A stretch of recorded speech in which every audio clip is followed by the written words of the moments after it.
You know that feeling, right? That sudden mid-afternoon energy crash? Or maybe just wondering why some foods make you feel great and others just, well, leave you feeling flat. Yeah, it often comes down to something we hear about constantly, glucose or blood sugar. Exactly. And truly understanding it can feel a bit like, I don't know, cracking a secret code. So today we're doing a deep dive into glucose. We're going to demystify how your body uses this essential fuel and how your food choices really shape your energy levels day to day. We've dug into The Complete Glucose Guide for Beginners by James Moore, and we're pulling out the key stuff, the practical takeaways that matter for you. Think of it as your shortcut to really getting what fuels your body. Not just the jargon, but the actual mechanics. Okay, so let's start at the beginning. We say blood sugar all the time, but fundamentally, what is glucose? So glucose is basically the main energy currency for your body. It's a simple carbohydrate, just a single sugar molecule floating around in your bloodstream. Ready to power everything? Exactly. Your muscles, your organs, and especially critically, your brain. It's vital stuff, but, like anything powerful, the levels need careful balancing. Right. So how does the body actually do that balancing act? How does it process the glucose from, say, the lunch you just ate?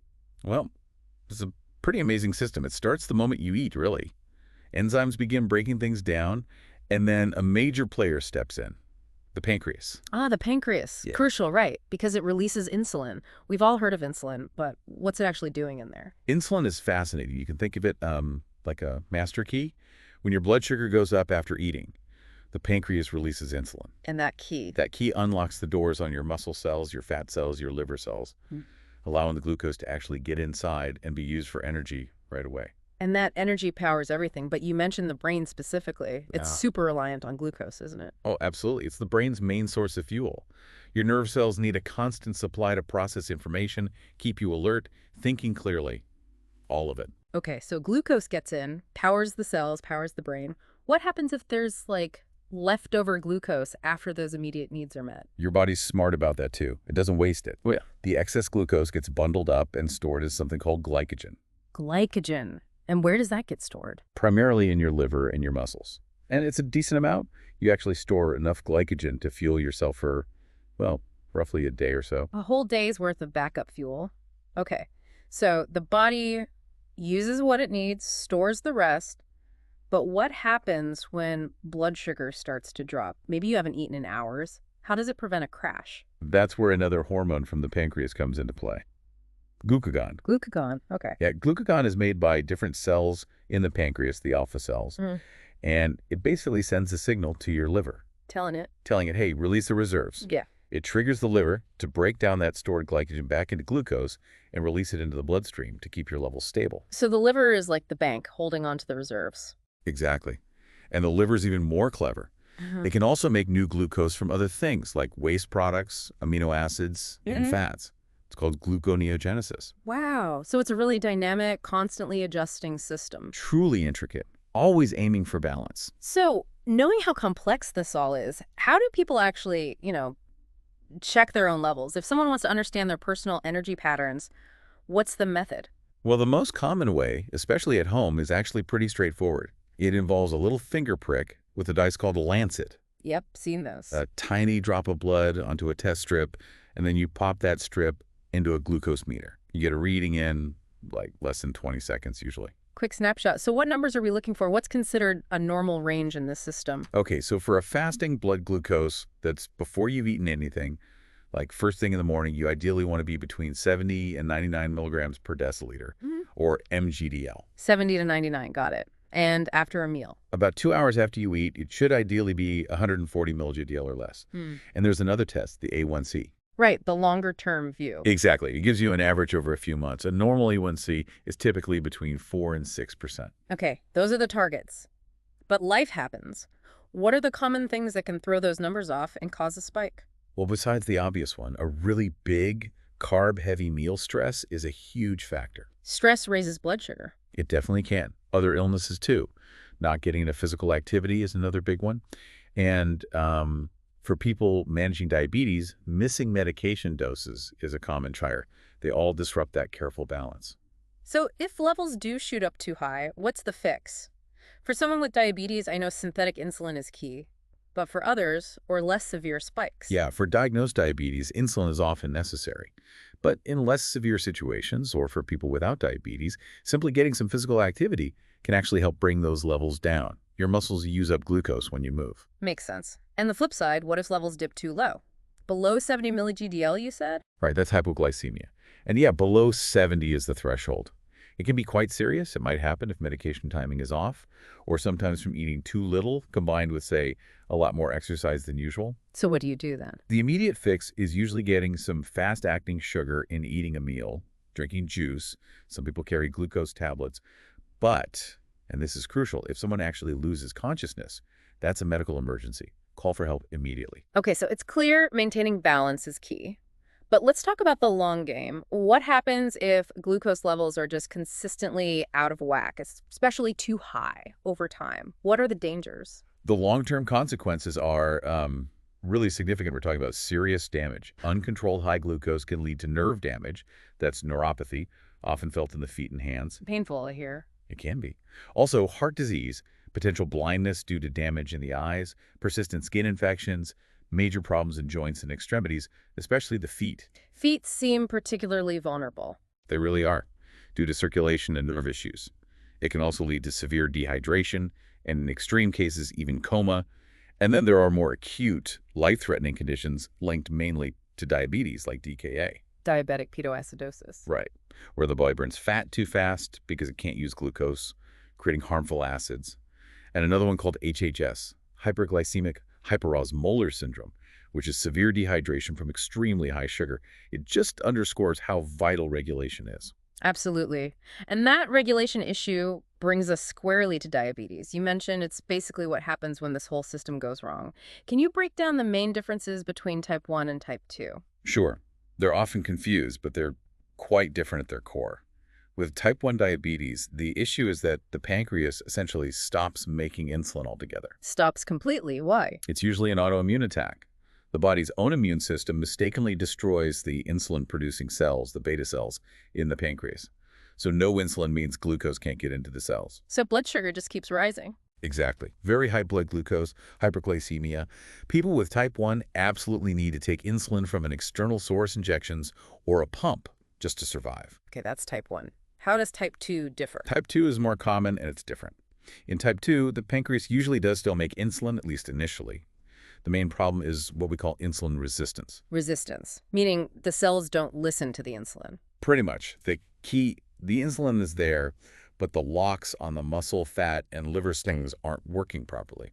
They don't respond well, so glucose has trouble getting inside. So sugar stays high in the blood even with insulin around. Right. The pancreas might try to compensate by making more insulin for a while, but eventually it often can't keep up, and sometimes insulin production decreases too. It's usually considered a progressive disease, often linked to lifestyle factors and genetics. So different mechanisms, but the end result for both is trouble managing blood glucose. What's the main goal of treatment then? Regardless of type, the primary goal is always to get blood glucose levels back into a normal, healthy range as much as possible. Doctors work with individuals to set specific target ranges. And why is hitting those targets so critical? You mentioned the long-term damage. It's all about preventing or delaying those serious complications. Remember, sustained high blood glucose, we're talking levels consistently over 200 milli-GDL a couple of hours after eating, or over 125 milli-GDL fasting is what damages those blood vessels. The tiny ones especially. Exactly, the ones feeding your eyes, your kidneys, your nerves, your heart. Damaging them drastically increases the risk over time for heart disease, heart attack, stroke, kidney failure, nerve damage, and retinopathy leading to blindness. It's slow, cumulative damage. Beyond those scary long-term risks, what about the day-to-day? What might someone feel or notice if their blood sugar is running high consistently? There are definitely noticeable symptoms. Increased urination is a big one. Your kidneys are working overtime trying to filter out and get rid of the excess sugar through urine. Which leads to Increased thirst, naturally, because you're losing fluids. Often there's persistent fatigue. Your cells aren't getting the energy they need, even though there's plenty of fuel around. kind of ironic. It is. Also, sometimes unexplained weight loss, despite maybe even eating more, because the body isn't using fuel efficiently. Constant hunger can be a sign too, for the same reason. Blurry vision is common, as high sugar can affect the lens of the eye. and slower healing for cuts or sores, plus more frequent skin infections. Okay, that's a lot to look out for. You also mentioned ketones earlier. Right. Particularly with type 1 or sometimes advanced type 2, if there isn't enough insulin action, the body might start breaking down fat for energy at a high rate. This produces byproducts called ketones, which can build up and make the blood acidic. That's DKA, diabetic ketoacidosis, and it's dangerous. Okay, understanding the stakes makes managing it seem even more important. Let's shift gears to something we all control: food. How do the big three macronutrients, carbs, protein, fat, affect our glucose levels differently? Let's start with carbs, the obvious one. Yeah, carbohydrates are definitely the most direct route. Essentially, your body converts 100% of the digestible carbs you eat into glucose, 100%. pretty much. And this usually happens relatively quickly, leading to a noticeable rise in blood sugar within, say, an hour or two after you eat them. Think bread, rice, pasta, potatoes, fruit, milk, yogurt, those kinds of foods. Quick impact. Okay, what about protein? Does eating chicken or fish spike your blood sugar? Generally, no, not much immediate impact. While your body can technically convert some protein into glucose, most of that conversion happens in the liver, and the glucose isn't usually released straight into the bloodstream right away. So it's more of a background process. Kind of. So eating protein sources like fish, meat, cheese, eggs, peanut butter, it typically has very little effect on your blood sugar right after the meal. It helps with satiety, though, feeling full. Right. Now, fat, this is where you said it gets surprising. Fat doesn't seem like it would raise blood sugar directly, but Correct. It doesn't directly raise it much. Less than 10% of the fat you eat might eventually become glucose, and that process is really slow. So no immediate spike from the fat itself. but there's a but. The big but is how fat affects other things in the meal, specifically carbohydrates. Eating a meal that's high in fat can significantly slow down the digestion and absorption of the carbs eaten alongside it. Slows it down so the sugar hits later. Exactly. Instead of a quicker rise, you get a delayed rise, sometimes hours later. This is often why someone might eat, say, pizza, high fat, high carb, feel fine initially, but then see their blood sugar spike much later, even overnight, leading to a high reading the next morning. Ah, the pizza effect. I've heard people talk about that. That explains it. It's that fat delaying the carb absorption. It catches a lot of people off guard. That's a massive takeaway. So putting it all together, if someone wants to keep their glucose levels more stable, what's the strategy for building a meal? The key really is balance. Combining all three macronutrients thoughtfully in a meal is usually the best approach. Getting some lean protein, a mindful portion of carbohydrates, preferably complex ones, and a bit of healthy fat together. Why does that combination work so well? Well, the protein and fat help to slow down the absorption of the glucose from the carbohydrates, leading to a gentler, more gradual rise in blood sugar instead of a sharp peak and a potential crash. It smooths out the curve. Okay, balance is key. Now, let's zoom in on sugar itself. We know about glucose, but we also hear about fructose and sucrose all the time. Can you break those down for us? Definitely. So glucose, as we've covered, is that simple single sugar molecule, a monosaccharide, body's preferred energy. Then there's fructose, also monosaccharide. It's often called fruit sugar because it's found naturally in fruits, also honey, agave. But it's also a major part of high fructose corn syrup added to processed foods. It's actually the sweetest tasting of the three. Okay, glucose, fructose, and sucrose. Sucrose is what we commonly call table sugar. It's a disaccharide, meaning it's made of two simpler sugars linked together. One molecule of glucose and one molecule of fructose, usually about a 50-50 split. You find it naturally in things like sugarcane, beets, some fruits and grains, but it's heavily added to processed foods, candy, soda, baked goods, you name it. So monosaccharides are single units, disaccharides are doubles. How does that affect how we digest them? It's about the steps involved. The monosaccharides, glucose, and fructose are already in their simplest form, so your small intestine can absorb them directly into your bloodstream pretty quickly. No breakdown needed. Right. But sucrose, being a double sugar, needs an extra step. Your digestive enzymes have to first break that bond, splitting it back into individual glucose and fructose molecules before they can be absorbed. Makes sense. But you hinted earlier that it's not just about speed, right? Fructose in particular has a different kind of impact. You're right, and this is where the nuance really matters. Glucose, as we know, causes a quick blood sugar rise and triggers insulin. Fructose, interestingly, raises blood sugar much more gradually and doesn't seem to trigger an immediate insulin release in the same way. So that sounds better, lower spiked. On the surface, maybe. But here's the catch. Your liver does most of the work processing fructose. It has to convert the fructose into glucose, or sometimes fat or glycogen, before the rest of your body can really use it for energy, So the liver takes the hit. essentially. And if you consume large amounts of fructose, especially from added sugars like high fructose corn syrup, and particularly if you're already eating a lot of calories, that heavy workload on the liver can cause problems. It can lead to increased production of triglycerides, fats in the blood, and raise the risk of metabolic syndrome and non-alcoholic fatty liver disease, even without a big immediate blood sugar spike. Wow. So it's a different kind of metabolic stress. What happens when you eat glucose and fructose together, like in table sugar or high fructose corn syrup? Does that change things again? It does. And this is a really critical point for understanding why added sugars can be problematic. The presence of glucose actually enhances the absorption of fructose from your gut into your bloodstream. So you absorb more fructose when glucose is around? Yes. And simultaneously, that glucose is triggering insulin release. Insulin's job includes promoting energy storage, including fat storage. So when insulin is up and you're absorbing more of that fructose gets directed towards being converted into fat by the liver compared to when you eat fructose alone. That's a powerful combination. It is.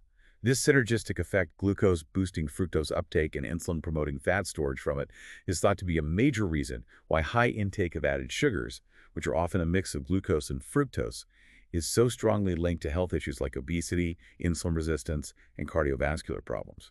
More so than consuming those sugars separately might be. That really clarifies the added sugar issue. Okay, armed with all this, the macros, the different sugars, let's get super practical. What foods should people lean towards to support stable blood sugar? You said nothing lowers it besides meds and exercise, but what helps keep it steady? Exactly. We're looking for foods with a low glycemic index or load, things that don't cause those big rapid spikes. So what are some top categories or specific foods?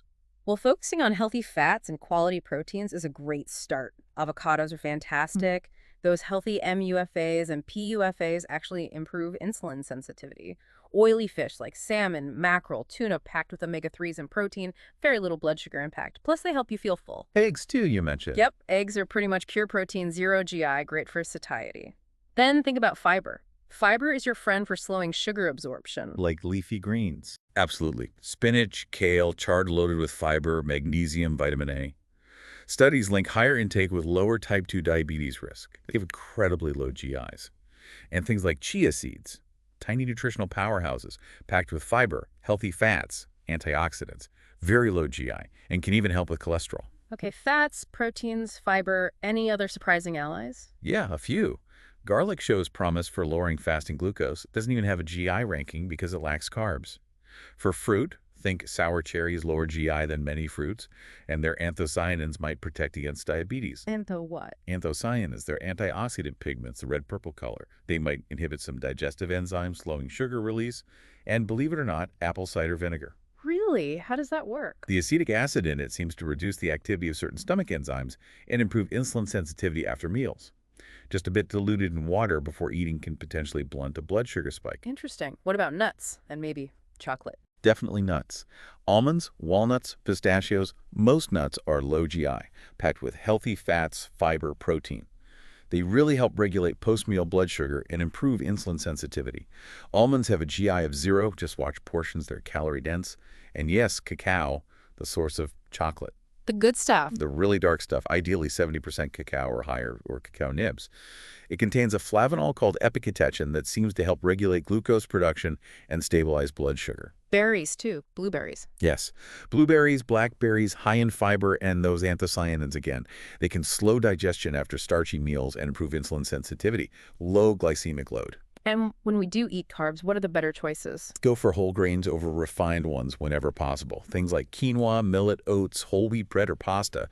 They keep the fiber nutrients slowing sugar release. Whole grain bread might have a GI around 51, pasta maybe 42, much better than their white counterparts. Coffee. I thought I heard something about coffee. Yeah, surprisingly, studies suggest increasing coffee intake, even decaf, might lower type 2 diabetes risk. The big caveat, of course, is what you add. Piling in sugar and syrups completely negates any potential benefit. Black coffee it is then. Okay, so that's a great list of foods to embrace. Now, the flip side, what foods are particularly high in glucose or things that convert quickly that we should be more mindful of? Right, these are the ones that give you that quick energy burst but can easily send blood sugar soaring if you're not careful. And remember, overdoing these consistently is linked to those longer-term health issues. Like, obviously, sugary drinks. Definitely. Sodas, energy drinks like Red Bull packed with readily available sugars, Hmm. but also things that might seem more natural, like honey. It's high in calories and carbs, mostly glucose and fructose. Dried fruit, too. Dried fruit. But it's fruit. It is. But removing the water concentrates the sugars and calories. Raisins, dates, prunes, they're dense energy sources.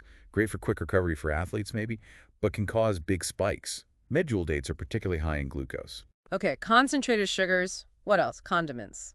Good point. Things like barbecue sauce can be loaded with sugar, often glucose or high fructose corn syrup, plus a lot of sodium usually. And watch out for agave nectar. It's marketed as natural, but it's incredibly high in fructose, which, as we discussed, carries its own risks with excessive intake, even with a lower GI. Sneaky. What about specific fruits or vegetables?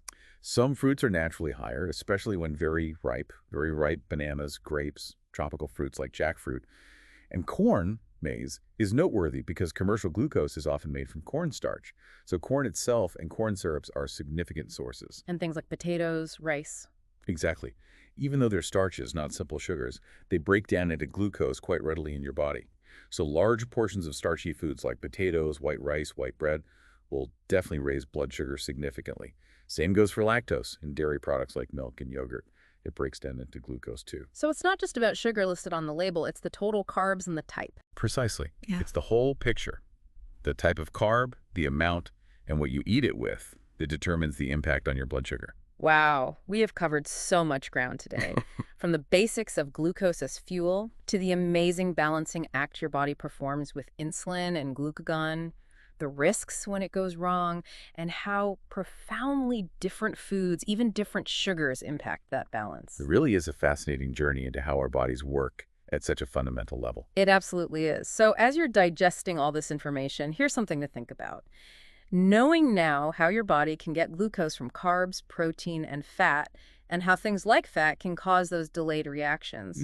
What new curiosity does that spark about optimizing your own energy? Yeah, maybe what small tweak could you experiment with in your next meal, just based on this understanding, to better support that incredible internal system you have working for you 24/7?